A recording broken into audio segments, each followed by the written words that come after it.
And I said, God, whatever you want to do with me, if you'll equip me, I'll do it. Amen. He brought me out of a rice field to a pulpit.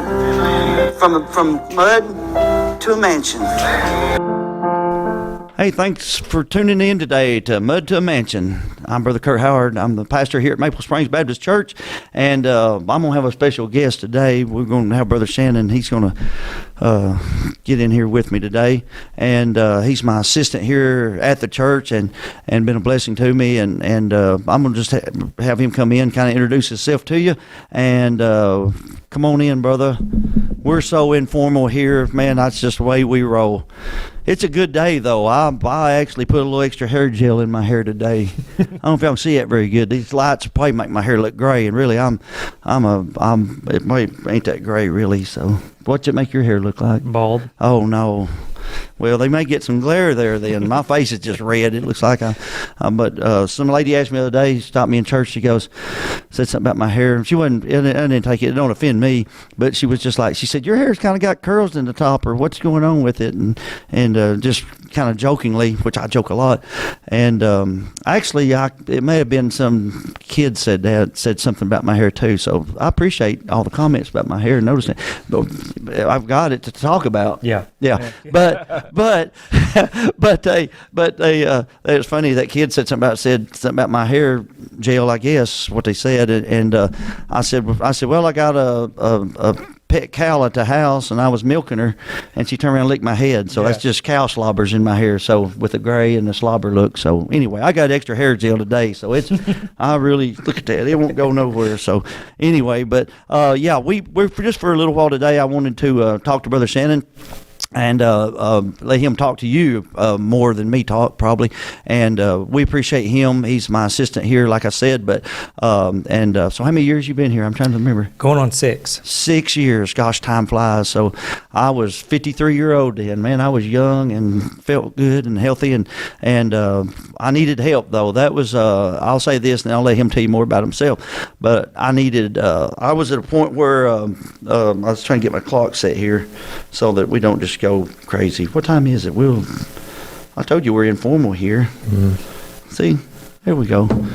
Y'all don't want to listen to us very long. No, that's what I'm saying. They'll click it off. Y'all will click it off if I don't click this on. But we was at a place where Brother Earl was my assistant before that, and Brother Earl had just suddenly passed away, and I didn't have no assistant, and when you've got 300, 400, 400 people at that time or whatever, and it was right there in VBS, and we was just there was just a lot going on, and our hearts was broke. We just needed somebody to come in that'd be a big help to us and help the pastor first of all, and help the church, and so anyway, Brother Shannon showed up, and I guess the rest is history. Amen. So yep. Him and his family come and visited us down here some, and he had pastored and just left his church. So all right, pick up right there. You just left your church, and so how'd this all happen anyway?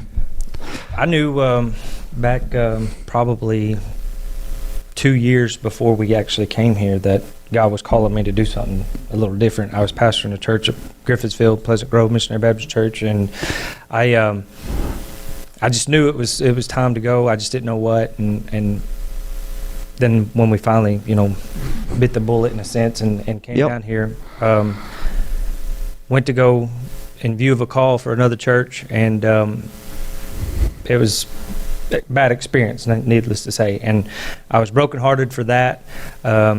Had some family issues of stuff in the past that really played a toll on me, and I just kind of felt like I was being put on a shelf in a sense, like I made a mistake or something of that sort. But my wife said, hey, let's go down to Maple Springs with Brother Curt Howard, and I said okay, and we was going in there. And before that, though, I was working, and Brother Curt, actually I was at lunch at Dairy Queen at 2 o'clock in the afternoon, and then all of a sudden in comes Brother Curt, and he talks to me, and I kind of just spilled the beans and told him everything that was going on. And he said, you need to come down here and let us love on you, and our church should be like a refuge for you. And I took that to heart and thought, my goodness, I need a place where I can come and feel loved and feel appreciated. And as soon as I walked through the doors, it was exactly that. People were welcoming, loving, come sit by us, this and that. And it's the first day to even to this day, we still feel that way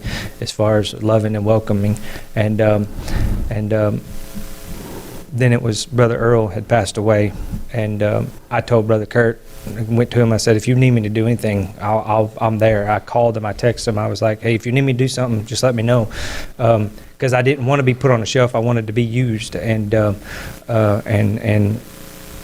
still, as Brother Curt's assistant now, I still feel like this is my refuge, my good place to come and worship God in spirit and truth, and hear good Bible preaching, and be with my brothers and sisters in Christ, and grow together. That's what I was about, was growing together. And then it wasn't very long after that, my 2 children got saved and were baptized, and I'm here just ready to serve. I'm ready to go. So it's a blessing, though. Well, what I remember about Dairy Queen wasn't the blizzard. Yeah. Or the chicken strips with white gravy on them. Yeah. They always say, do you want gravy with that? And I'm like, are you kidding? Yeah, What? you betcha. What I look like, but the Dairy Queen, how that, I believe the Lord set that up. Well, I know He did. I ain't gonna say I believe He did. I know for sure He did. Yeah. But that Sunday they'd been here when his wife Megan had walked out, she put a bug in my ear and just said, if you get a chance to talk to Brother Shannon sometime, I'd appreciate it. He's just got some struggles. And so I didn't see your rig there and say, well, he's at Dairy Queen, I'm going in there. I was going to get something to eat, to be honest. Yeah. I love you and I was glad to see you, but I really went to get something to eat. Yeah. And it's 2:00. I'm done past my eating time, so I'm mad. All right. No, I'm joking. But I came in there and but she had said that, and then when I seen you, I thought, well, I mean, of course I'm going to sit down and visit with you, and which I would most people that go to church here or acquaintance or whatever. So we sat down. But the one thing you said that you were exactly right and all that, but I remember this. I remember when you told me all the things just going through and all the struggles, and we all have them. But he was just in a tough spot. He had just resigned the church. He didn't know where I'm going to church. What am I going to do? What's God going to do with me? And that's the same thing Brother Earl said. I don't want to be put on shelf. But I remember that I looked at you and you said, well, I'm going to go via call. And you'd went via call a place maybe already, but you was going to go to another one. You said, well, I'm going to go down there. And I looked at you and I said, are you really in any shape to pastor a church? And you looked at me and you said, no, I'm not. I remember that. And that's when I said, you just need to get in church somewhere. If stars, fine, but get in church and let God work on you. Fix you first before you can fix others. There's no way you was in any shape. And little did I know that he's going to be assistant. And later God put that on my heart, and we got to talking about it. And it was easy for me because you asked me, we was at the federal building. I can't remember what I eat for breakfast, but I can remember this. We went down there at the federal building for somebody was in court, and he went with me, which I'm always real anxious then because you got to go through all the metal detectors and go through jump through the hoops to get in there. And so I was a little anxious anyway. So, but I remember when we was somewhere in that area, you just looked at me and you said, so, why did you hire me? Exactly. Yep. You said, and just like one thing, and you was just curious. It wasn't, and I said, there's a lot of things, but the number one thing is I said, you're teachable. Yep. And that's important. You say, well, why would that be the first thing for a spiritual? If you can't teach somebody, you don't have nothing to work with. There's nothing else you can do to work with someone that's not just came in and said, listen, I'm just a piece of clay. You show me how to pastor and how to help you. And then when you got clay that's on the table, you can do something with it. And when I said you're teachable, which that don't mean I didn't obviously trust him and all the other things first. And, he's spiritual and I trust him and his family and da-da-da. But I'm saying what was the one characteristic was that he was teachable. That meant then that I can show him things that need to be done around church. I can show him spiritual things and how to be a pastor and on and on and on. And boy, he is teachable. So. Yep, I remember that question. What was the one thing, if I'm not mistaken, I said, what was the one thing that really had you, that you stuck out, that you made you want to, and you said, you're teachable. And I like getting in there and learning. That's just how I am. I just get in there, learn, I observe a lot. I stand back and I watch. And I watch Brother Curt, and not in a critique him kind of way, but to learn. And that's one of the ways I learn is by watching our pastor and how he works with people and makes everybody feel welcome. And I learned that so much, and I think that's definitely one of the biggest, how do I say this, builder, I guess. One of the biggest things that I learned from you is how to build on how to build a church and how to love your people, and like the shepherd and the sheep, how you take care of them, and you're always there. And I just watch and learn, and it's a blessing. I'm glad to be here. It's a blessing. Gosh. Well, that's, yeah. I mean, it's the little things that make big things. You know, we hear that all the time, cliche, but and that's what he had to learn through the ministry for this much going on around here. And I remember the little things. He always listened real close, you know. And we jumped in the truck one day to go see someone that had. I'm not going to elaborate, but it was a bad situation, and somebody really. It was kind of a unique deal because we don't have many like this, and it ain't happened many times in ministry, but somebody probably really didn't even want me there. I've been run out of rooms. Come on. It's, you know, I mean, I've been told to leave, but not because I did something wrong. It's just, you know, it just didn't work. But I remember we got in the truck and we shut the door. I looked at you and I said, listen, they may not want us there, but I said, you want to know why we're doing what we're doing? Mm-hmm. Yeah. And you said, why? And I said, because that's our job. That's our job. We're doing it because we're going to love them as much as they'll let us love us. And I don't remember how it turned out. I don't think we got shot or nothing thrown at us, so we're good. No, we didn't. I remember that. Yep. Oh, but he's got a good spirit too, and he's fun to. I don't pick on him because he's my assistant. You know, it's not like that. It's not a pecking order or something. But I have been known to go through a car wash with him on the other side, and in my truck, of course, and him sitting in the passenger seat. And right when you get to the squirty part, you know, that I guess it's putting soap or something. It wasn't water. It was soap, yeah. It tastes like soap. Yeah, it was soap. So you know what I did is reached over and hit my window, and it went burp. I hit his window with my button, and it went burp, and that soap went. He looked at me and goes, I can't believe you did that. So it's rough being my assistant because I'm so ADHD and I have so much fun. But he is fun and he takes it all with good spirit. Anyway, and I'll let him speak some more. But he's good, and it's, I don't say it enough, but he does his job. He's faithful to his job. He does all the things that ADHD won't let me do. You know, when I forget everything, and now if he starts slipping, we're really in trouble here at Maple Springs. I mean, we're in trouble between my wife Sandy and him. They have to be my notepad, and I appreciate him so much. And he loves souls and cares about the church. So. Anyway, but so you went from pastoring and then you went to church here. The thing that's hard for me, I can't wrap my head around. I mean, I really can't. I've said this privately, but I'll say it here too, because there's always somebody listening to this stuff that may think, you know, this is where I'm at.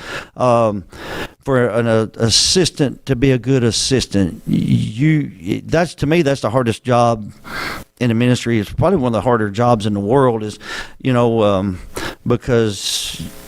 You know, he's always the assistant. He may not get the glory that I get. You know, boy, Brother Curt, you've done this and you've done that, and I don't glory in that either. I don't like it. I don't like talking about me, or it's all God, and we know that.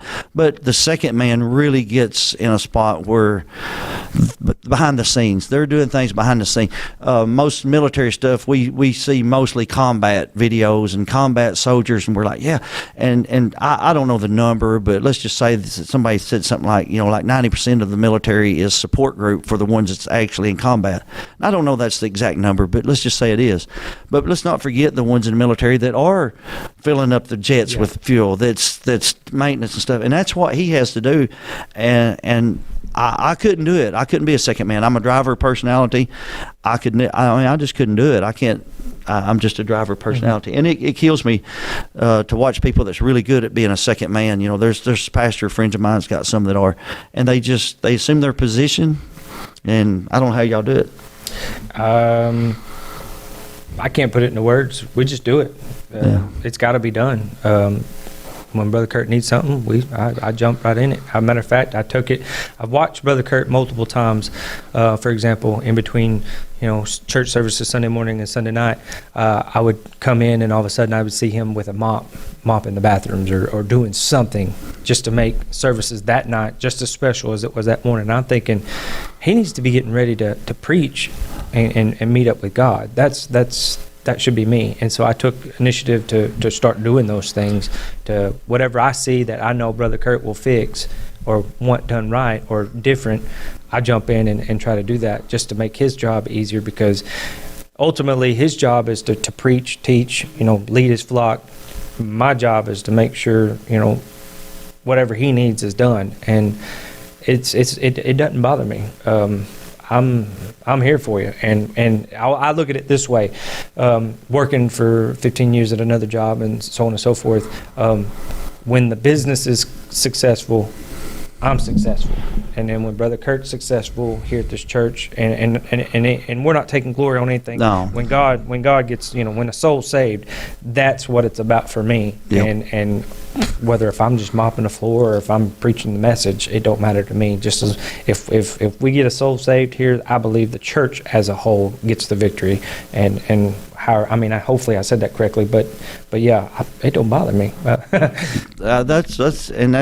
That's what us people that pastors, and we can't be a second man. We sit around and scratch our head going, I know good pastors, friends of mine that's got assistants that are really good, been faithful. Actually, one of my best friends told me, it was Brother Robert. He, when I first was getting ready to hire Brother Shannon, and we was just talking about it, and he said, I think he said, I remember the conversation that I said something about, here's what our package we're going to offer them, and here's what we're going to pay them. Basically, it just worked out. God worked it out. Whereas what you're getting paid about what you're getting paid anyway at your regular secular job, and so that was perfect. That way you didn't have to suffer through that thing, and it just made it easier. But I told him what I was paying him, and Brother Robert said, "Do you trust him?" Yeah. And I said, yes. Well, the obvious, I wouldn't be hiring him if I didn't. But Robert knew that. But he was making a point. He said, do you trust him? I said, yeah. And he said, he's worth every penny you pay him then, if you trust him. And that's teachability and trust. It's there. And I don't worry. I never go to sleep at night wondering if he's going behind my back and making the cliquish clan that's going to, get on 264 hotline and try to get rid of the pastor or overthrow of he's not that guy. And if he's been faithful to his pastor, and that's amazing. Yeah. And we have a lot of fun, though. We really do, other than car washes and stuff like that. He don't like snakes. He does not like snakes. I've got a rubber snake in my office for some reason. I guess that way, if they ever accuse us of handling snakes at Maple Springs again, I'm gonna break them out. Yeah. I do that every little bit when somebody says, "Oh, they're snake handlers." I'm going, so I get my rubber snake out and shake it so they're right, Give them something to talk about. But it's in my office, and he'll go in there, and he knows the code to get in my office door. I don't have secrets, and he always knocks. But if I say, "Hey, run in my office and get something," every time he go, "Dang, that gum snake." Yeah.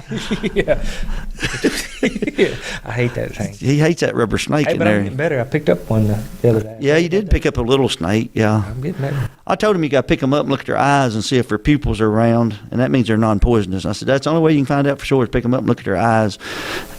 He said, "Well, not all snakes." Well, I know some of those exotic snakes, but around here it pretty well works. But you'll get bit probably and need some antivenom, trying to figure out if it's a poisonous snake or not. And if it bites you and you got poison, it is poisonous. So one of the things that I remember, Brother Curt, when we was, if I'm not mistaken, we were going with a member of our church to FedEx. You remember that? Yep.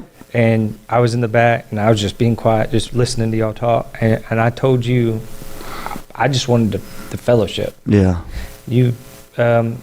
It's not a meal. It's not fellowship over a meal or anything like that. It's actually just being with believers, being with brothers and sisters in Christ. And when I'm not trying to be weird, but when I'm with you, I just feel like that fellowship is there. And you don't treat me like a secondhand person. You treat me just as like anybody else. So yeah. And that's a blessing. And I really enjoy that fellowship. And I don't want to change. It's amazing to me. I don't have many friends, so actually I'm blessed. God's gave me a lot of friends, but yeah, I don't, and that's when Brother Earl was my assistant. There was some guy called Brother Earl called me one night, and he hated too. They wasn't a guy I loved. They wasn't a loving, compassionate, just an awesome guy, and had been in the ministry 40-something years and didn't want to put on the shelf, as you say, and God used him, and until you came in behind a tough deal anyway, but he had to call me one night on a Sunday night, and I'm sitting there eating one of those cheap $1 or $2. There were probably more now since tariffs, but the pizza, or something. Them little bitty ones that Sandy says, I can't believe you eat that. So I'm in there eating that after preaching Sunday night. I've thrown one in the oven, and I'm knocking down my little cheap pizza, and Brother Earl called, and he said, man, I don't want to bother you, and it just killed him to have to call me about anything. And he called me, he goes, he said, some guy called me, and he said, he kind of got rough with me and said this to me and called me this. And I said, I got this. And he goes, no, I don't want to, and I said, I got this, Brother Earl. I'm going to take care of you. Okay, I thank you for letting me know. Well, I immediately tried to knock down my pizza as quick as I could, and then called the guy and, let him know, that he wasn't going to talk to my assistant like that. And Brother Earl, take care of yourself, but I took care of that problem. And the guy was screaming in the phone, and I was holding it out like this, and he was screaming, and my wife goes, why don't you just hang up? And I said, he's having fun, Sandy. That man, listen to him. He feels so tough right now. Yeah. And I said, then finally he stopped to catch breath because he was an older guy, and I said, it's funny, the other day when I seen you in person, you was real friendly when you had nothing but air and opportunity, and now on the phone you're really letting me have it. Yeah. And I said, just don't come back, because But I was taking care of Brother Earl. He made me mad because don't mess with my assistants. Not like because you guys feel like, well, I don't want to say something wrong and hurt the church and hurt Brother Curt, and you're hesitant, and I hurt Brother Curt enough to myself with my mouth. So anyway, I've got a 8-cylinder mouth with a 4-cylinder brain, so it overloads me sometimes, and that's where you got to come in. And but anyway, and I know sometime if you want to give your testimony on your life, I just wanted them to know who you are. He's my producer. He'll sit over there and take care of all the computer stuff. This is what's not possible without.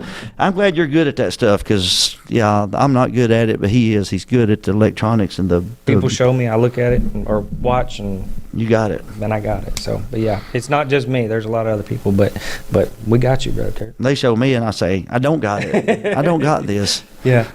I don't understand what's going on. So anyway, we're doing the best we can to get by and make this thing happen around here. And God's blessed us wonderful people. They took in Brother Shannon and his family, his wife and 2 kids, and just loved them up. And it's just it's a good thing. I like seeing them show love towards him, and we don't have jealousy. It's just God's got this plan for us.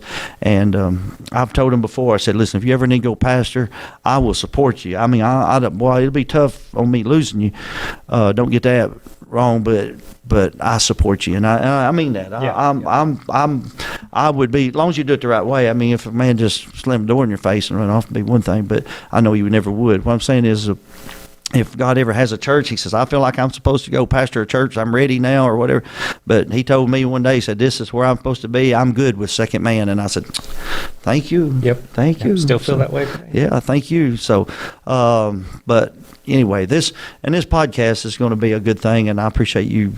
He's over behind the camera, and I'm sure nothing to look at on camera, and I don't really know what I'm doing, but I know people need help, and people need to hear these things like this, and I wanted them to know a little bit more about who you was, and like I said, he's been a blessing to this church, and we love him. So, and like I said, him and my wife, she's my secretary. Most people don't know that, and I'll say something about, me and my secretary went on a trip the other day and stayed 3 nights up at, I ain't gonna say Branson, but somewhere, and they'll be like, oh, did you hear about that pastor at Maple Springs? Him and his secretary ran off to, he got a hotel room, ran off somewhere. You go, yeah, that's his wife. So business. Yeah, so there's another business. Me and my wife. I try to get my secretary to run off with me as much as possible. Okay. Yeah. So there we go. But I'm blessed with them. They do a wonderful job, and they make me. My wife said it before. Said, I don't know if you know it or not, but your support group makes you look good. And I said, they do, and I appreciate that. And you can't ever forget the support group. That's people's right. taking care of you. So anyway, what a blessing. And think anything else? Woo pig. Woo pig suey. Oh no, he brought up. That's discouraging. So, yeah. Well, the women's softball team's doing good. Yeah. And I don't keep up usually with women's softball, but somebody said it's number 6. So, Yeah, they are. and we were number 1 in baseball for a minute, and then yeah. But we're going to beat Texas. We're going to beat Texas these 3 start tonight. Yeah, Thursday. Yeah, tonight we'll beat Texas 3 in a row, and everybody be back on the Woo Pig Suey deal again. And then we'll do a podcast celebrating that we beat. Not only did we win 3 in a row, but we beat Texas. And I know the Texas people. If there's any out there happen to listen, I love Texas. Because it's south of Arkansas, and it's right down there close. They got pride in their state, and I'm kind of proud of that. And they're a good state. I like them, but when it comes to Longhorns, we got to beat them. Yeah, just a game. I'll be screaming at TV tonight, okay? Yes, or I'll like I said, I'll hang in there till we get behind, and then I'll go do something else. Yep. So Woo Pig Suey. You sound like old Brett Bielema. After every interview, you just say Woo Pig Suey. Hold on. Yeah. He Woo Pig Suey right out the door, didn't he? So yeah, there you go. So thank you so much. I appreciate you, and we're going to do more of these, and we like I said, stay tuned. We're going to have some. I'm going to have some different guests on the show and different things like that, and I hope you learn something every time from it. But what'd you call the title of this?